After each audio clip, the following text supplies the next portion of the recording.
जो लोग इस बात को पसंद करते हैं कि मोमिनों में बेहयाई यानी तोहमत बदकारी की खबर फैले, उनको दुनिया और आखिरत में दुख देने वाला अजाब होगा। और अल्लाह जानता है और तुम नहीं जानते। और अगर तुम पर अल्लाह का फजल और उसकी रहमत ना होती तो क्या कुछ ना होता, मगर वो करीम है। और ये कि अल्लाह निहायत मेहरबान है, रहीम है। यदि आप किसी राष्ट्र को बिना युद्ध के नष्ट करना चाहते हैं तो युवा पीढ़ी में अश्लीलता यानी बेहयाई को आम कर दीजिए। अस्सलाम वालेकुम मुसलमानों भाई और बहनों, आज के गुमराह लोगों की सच्चाई, बुरके और दरगाहों का गलत इस्तेमाल, आस्था या बहाने, दरगाहों पर बढ़ती बेहयाई, बुरके के यार्ड में गलत काम करना समाज को जागरूक करें। धर्म का अपमान या आधुनिकता सोचना जरूरी है। क्या बुरके की पवित्रता भूलकर बुरके में गलत काम करना ये उम्मत कहाँ जा रही है? क्या माँ बाप अपनी बेटी और बेटे को नहीं देख रहे कि वे बाहर जाकर क्या कर रहे हैं और कहाँ जा रहे हैं? आजकल के लोग अपने बच्चों को बहुत आसानी से फोन दे देते हैं, लेकिन क्या तुम्हें पता है कि तुम्हारे बच्चे क्या कर रहे हैं? शायद नहीं। तुम्हारी बेटी इंस्टाग्राम पर क्या देख रही है, किससे चैट कर रही है, तुम्हें इसका अंदाजा भी नहीं होगा। तुम्हारा बेटा व्हाट्सएप पर किससे बात कर रहा है, क्या देख रहा है, इस पर तुम्हारी कोई नजर नहीं है। आज के माँ बाप अपने बच्चों की परवरिश पर ध्यान ही नहीं दे रहे। क्या तुम्हारे बच्चों को इस्लाम के बारे में जानकारी है? क्या वे सही आदर्श आइडल को मानते हैं, या फिर वे उन गुमराह सेलिब्रिटीज को अपना रोल मॉडल बना रहे हैं? क्या तुम्हें पता है कि अल्लाह ने तुम्हें सिर्फ एक ही जिंदगी दी है? या तो अल्लाह को राजी कर लो या फिर शैतान को। चुनाव तुम्हारा है, लेकिन याद रखो, अल्लाह तुमसे हिसाब लेगा। इसीलिए अपने बच्चों को इस्लाम सिखाओ। उन्हें सहाबा, रसूल अल्लाह के साथी, अहले बैत, पवित्र घराने के लोग और उनके किस्से बताओ।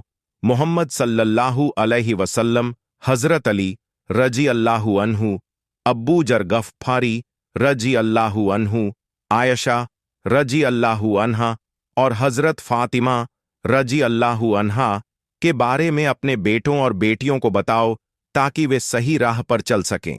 अगर कोई लड़की बुर्का या हिजाब पहनकर भी बेहयाई कर रही है तो उसे रोकना जरूरी है और उसके माँ बाप तक यह बात पहुंचानी चाहिए। हिजाब और बुर्का इस्लाम में पर्दे की निशानी है, यह शर्म हया और पाकीज़गी की अलामत है। लेकिन अगर कोई इस पवित्र चीज का गलत इस्तेमाल कर रहा है और इस्लाम के खिलाफ जाकर काम कर रहा है तो यह बहुत बड़ा गुनाह है।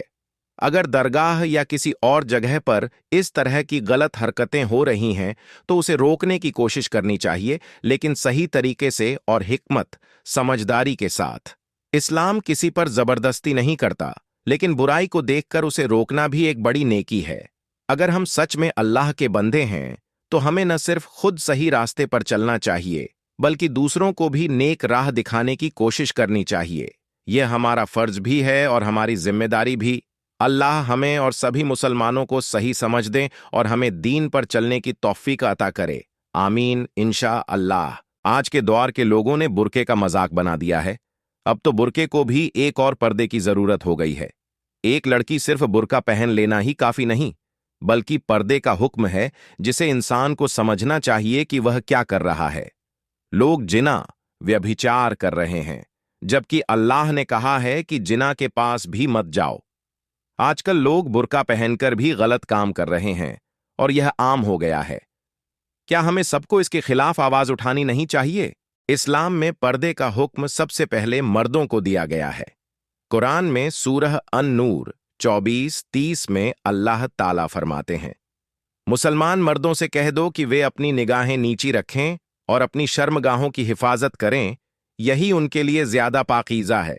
बेशक अल्लाह उनके कामों से खूब खबरदार है। सूरह अन-नूर 30। इसके बाद अगली आयत 24-31 में औरतों को भी पर्दे का हुक्म दिया गया है। इसका मतलब यह है कि सबसे पहले मर्दों को अपनी नजरों और चरित्र को पाक रखने का आदेश दिया गया, क्योंकि गलत नजरों से ही फितना शुरू होता है। इसलिए पर्दा सिर्फ औरतों के लिए नहीं, बल्कि मर्दों के लिए भी जरूरी है। अगर मर्द अपनी निगाहों और किरदार की हिफाजत करें तो समाज में गलत चीजें कम हो सकती हैं। तो आपको ध्यान देना चाहिए कि अगर कोई भी इस्लाम के खिलाफ काम कर रहा है तो उसे रोका जाना चाहिए। वीडियो बनाने का मकसद ये है कि अपने बच्चों को बेहयाई से बचाया जाए। अगर तुम उन्हें सही चीज सिखाओगे, अच्छी तालीम दोगे, तो वे खुद गुमराही से बचेंगे इंशा अल्लाह। अल्लाह हमें हिदायत दे, आमीन। हमने दूसरी वीडियो बनाई है, लेकिन अगर उसमें कोई गलती हो गई हो तो अल्लाह माफ करे इंशा अल्लाह। फिर मिलेंगे एक और वीडियो के साथ, आमीन। अल्लाह हाफिज। इन्नहु कान फाहिशतन वसाअ सबीला। और जिना के पास भी न जाना कि वो बेहयाई है और बुरी राह है।